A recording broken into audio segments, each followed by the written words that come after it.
শক্তিমন্ত্ৰী নৰেন্দ্ৰ গাড়ুসা হাই হাই শক্তিমন্ত্ৰী কাম নাই এই জুই জ্বলিছে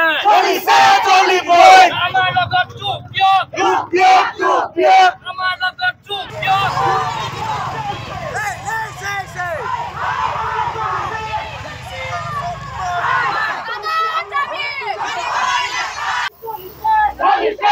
হয় স্মাৰ্ট যি ধৰণে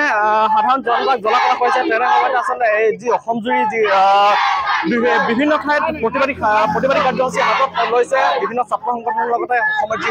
ৰাইজ তেওঁলোকে এই মুহূৰ্তত মই উপস্থিত আছো চাবুৱাৰ যি ৩৭ নম্বৰ ৰাষ্ট্ৰীয় ঘাইপথ এই ৩৭ নম্বৰ ৰাষ্ট্ৰীয় ঘাইপথত মই যি ইয়াৰ পৰিৱেশ দেখুৱাবলৈ মোক কেমেৰা সৈতে অনুৰোধ জনাইছো আচলতে ছাত্ৰমুক্তি সংগ্ৰাম সমিতি চাবুৱা আঞ্চলিক সমিতিৰ উদ্যোগত চাবুৱাৰ যি বিদ্যুৎ বিভাগৰ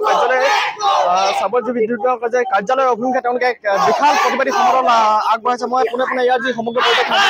চেষ্টা কৰিছো মই পোনে তেওঁলোকক চাবলৈ চেষ্টা কৰিছো কি কাৰণে আপোনালোকে প্ৰতিবাদ ব্যৱস্থা কৰিছে স্মাৰ্ট মিটাৰৰ নামত গাঁৱৰ ৰাইজক আচলতে যিদৰে লুণ্ঠন ৰাজ চলাইছে যিদৰে শোষণ চলাইছে এই এপিডিচিএল নামৰ যিটো বিভাগ এই বিভাগটোৱে আচলতে স্মাৰ্ট মিটাৰ লগোৱাৰ পাছৰ পৰাই যিদৰে অসমৰ ৰাইজক চাবুৱাবাসী ৰাইজক যিদৰে স্মাৰ্ট মিটাৰ লগাই যিদৰে লুণ্ঠন চলাইছে এই লুণ্ঠনৰ বিৰুদ্ধে আজি চাবুৱাবাসী ৰাইজ ছাত্ৰ মুক্তি সংগ্ৰাম সমিতি চাবুৱাবাসী ৰাইজ অসমীয়া মহিলা মঞ্চকে আদি কৰি সকলো ৰাইজে আজি সমবেত হৈ স্মাৰ্ট মিটাৰ বন্ধ কৰিব লাগে বুলি আজি ওলাই আহিছে আজি আমাৰ এই সংগ্ৰামৰ পৰা আমি এটা কথা কৈ দিব বিচাৰিছো শক্তিমন্ত্ৰী পণ্ডিতা গাৰ্ডুচা অসমৰ মুখ্যমন্ত্ৰী হিমন্ত বিশ্ব শৰ্মা নৰেন্দ্ৰ মোদী এই সকলোকে আমি ক'ব খুজিছো এই স্মাৰ্ট মিটাৰ অতি শীঘ্ৰে বন্ধ হ'ব লাগিব যেতিয়ালৈকে বন্ধ নহ'ব তেতিয়ালৈকে আমাৰ এই সংগ্ৰাম অধিক তীব্ৰতৰ হ'ব আপোনালোকে দেখা পাইছো যিটো বিদ্যুৎ বিভাগৰ কাৰ্যালয় অভিযান বিশাল প্ৰতিবাদী সমদল আগবঢ়াই যায় তাত কেনেধৰণৰ কি কাৰ্যসূচী হাতত ল'ব তাত আমাৰ আজি এপিডিচিএলৰ কাৰ্যালয়টো আমি ঘেৰাও কৰি দিম এপিডিচিএলৰ কোনো কাম কাজ আমি আজি কৰিবলৈ দিয়া নহ'ব যেতিয়ালৈকে এই স্মাৰ্ট মিটাৰৰ এটা সমাধান নাহিব তেতিয়ালৈকে আমাৰ এই যিটো চাবুৱাৰ যিটো কাৰ্যালয় এপিডিচিএলৰ যি কাৰ্যালয় এই কাৰ্যালয়টো আমি স্তব্ধ কৰি দিম আৰু আমি আমাৰ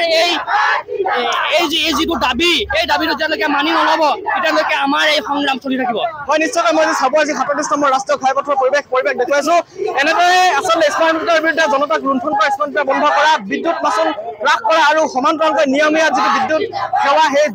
সেৱা যোগান ধৰাৰ দাবী তেওঁলোকে এনেদৰে চাবুৱাৰ যি ৩৭ নম্বৰ ৰাষ্ট্ৰীয় ঘাইপথ ৩৭ নম্বৰ ৰাষ্ট্ৰীয় ঘাইপথেদি তেওঁলোকৰ চাবুৱাৰ যি বিদ্যুৎ বিভাগৰ কাৰ্যালয় আছে কাৰ্যালয় অভিমুখে আগবাঢ়িছে মই পোনে আৰু কিছু লোক আছে মই তেওঁলোকৰ কিছু জানিবলৈ চেষ্টা কৰিম কি কাৰণে আপোনালোকে প্ৰতিবাদ সাব্যস্ত কৰিছে আজি ইমান স্মাৰ্টফোন যেনেকৈ ব্যৱহাৰ হৈছে এইটো আমাৰ ৰাইজৰ বহুতেই অসুবিধা হৈছে কাৰণ কেলৈ আমি আগতে 500 টকা য'ত বিল দি আছিলোঁ আজি এমাহত 1500 টকালৈকে বিল হৈছে একো মই মতলৈকে যেনেকৈ বিল হৈছে এইটো আপোনাৰ আমাৰ বহুত ক্ষোভ হৈছে সেইকাৰণে আমি ৰাইজে ওলাই আহিছোঁ আজি হয় নিশ্চয়কৈ এয়া যি চাবুৱা ৩৭ নম্বৰ ৰাষ্ট্ৰীয় ঘাইপথ চাবুৱা আঞ্চলিক সমিতিৰ উদ্যোগত চাবুৱা যি ৩৭ নম্বৰ ৰাষ্ট্ৰীয় ঘাইপথেদি তেওঁলোকে চাবুৱাৰ যি বিদ্যুৎ বিভাগৰ কাৰ্যালয় আছে কাৰ্যালয় অভিমুখে তেওঁলোকে কাৰ্যালয় ঘেৰাও কাৰ্যসূচী হাতত ল'ব এই চাবুৱা ৩৭ নম্বৰ ৰাষ্ট্ৰীয় ঘাইপথ তেওঁলোকে বিশাল সমদল পৰিলক্ষিত হৈছে আৰু এই দৃশ্য দেখাৰ পিছত ভৱিষ্যত দিনত বৰ্তমান সময়ত চৰকাৰখনে বা বিদ্যুৎ বিভাগটোৱে কেনেধৰণৰ কি কাৰ্যসূচী হাতত লৈ সেয়া ভৱিষ্যত দিনত লক্ষণীয় হ'ব